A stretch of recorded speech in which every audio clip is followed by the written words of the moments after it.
اللہ وبرکاتہ۔ جی سسٹر، آپ کو یہ جو خواب پریشان کر رہے ہیں، جس میں آپ خواب دیکھتے ہیں، خواب میں سانپ دیکھ رہی ہیں اور غلاظت دیکھ رہی ہیں، غلاظت سے مراد گناہ ہے، اس کی انٹرپریٹیشن جو عموماً کی جاتی ہے، اور سانپ سے مراد آپ کے لوگوں میں آپ کے لیے حسد کہہ لیجئے، یا آپ کے جو لوگ ہیں وہ آپ کے خیر خواہ نہیں ہیں۔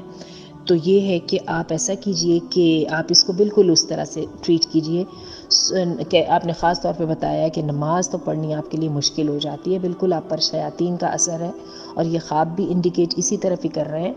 اللہ تعالیٰ آپ پہ رحم کرے، اور اپنی ول پاور کو بوسٹ کرنے کی کوشش کیجئے، ہمت کیجئے تھوڑی سی، صبح شام کے اذکار، نماز اول وقت۔ یہ بات سننے میں بڑی عام سی لگتی ہے، لیکن میں آپ کو بتاؤں یہ زندگی بھر کا جو ہے نا چیلنج یہی ہے۔ مجھ سے پوچھ لیجئے، کسی عالم سے، ولی سے پوچھ لیجئے، اور کسی جو ہے نا نان پریکٹسنگ سے پوچھ لیجئے، نماز وقت پہ پڑھنا اور کوالٹی کے ساتھ پڑھنا ہر ایک کے لیے اتنا ہی چیلنج ہے۔ آپ دیکھ لیجئے ذی الحجہ کے ایام آتے ہیں یا رمضان کے ایام آتے ہیں تو ایک دم ہم سب کے ساتھ دوبارہ نہیں اپنی نمازوں کو لے کے ٹائٹ کرنے لگ جاتے۔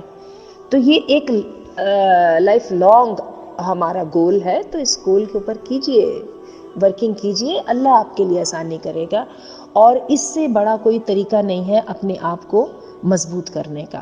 صبح شام کے اذکار کیجئے، سورہ بقرہ کی تلاوت کرنے کی کوشش کیجئے دن میں، اور مجھے لگ رہا ہے کہ آپ کی تکلیف اتنی زیادہ نہیں ہے، مجھے اللہ سے امید ہے۔ قرآن مجید کو اونچی آواز سے پڑھیے۔ اذان کی آواز آپ کے گھر میں اگر نہیں آتی تو آپ یہ جو موبائلز پہ جو ایپس ہوتی ہیں اذان کے لیے، اس ٹائپ کی کوئی لے کے تو اذان لگائیے، اور جو ہے نا اپنی پاکی کا ذرا زیادہ خیال رکھیں، اور دماغ کو سوچنے کی اجازت نہیں دیجیے، اکیلے مت رہیے۔ ان سب چیزوں کو آپ کو ایک سسٹم میں لانا پڑے گا، اور اپنی لائف پروڈکٹیو لگائیے۔ اپنے دماغ کو سوچنے کا موقع جبھی نہیں آپ دیں گی جب آپ کسی پازیٹیو کام میں لگی ہوں گی، لوگوں کی خیر میں لگ جائیے۔ جن لوگوں پر اس طرح کے اثرات ہیں جیسے آپ کو محسوس ہو رہا ہے، انہی لوگوں کے ساتھ رابطہ کیجیے۔ آپ دیکھیے کہ یہ جو سائیکو تھراپی دیتے ہیں لوگ، آپ کو پتہ ہے یہ کیا کرتے ہیں؟ ایک ہی پریشانی میں مبتلا لوگوں کو، 4-5 لوگوں کو اکٹھا بٹھا دیتے ہیں، ان کو کہتے ہیں آپس میں ڈسکشن کریں۔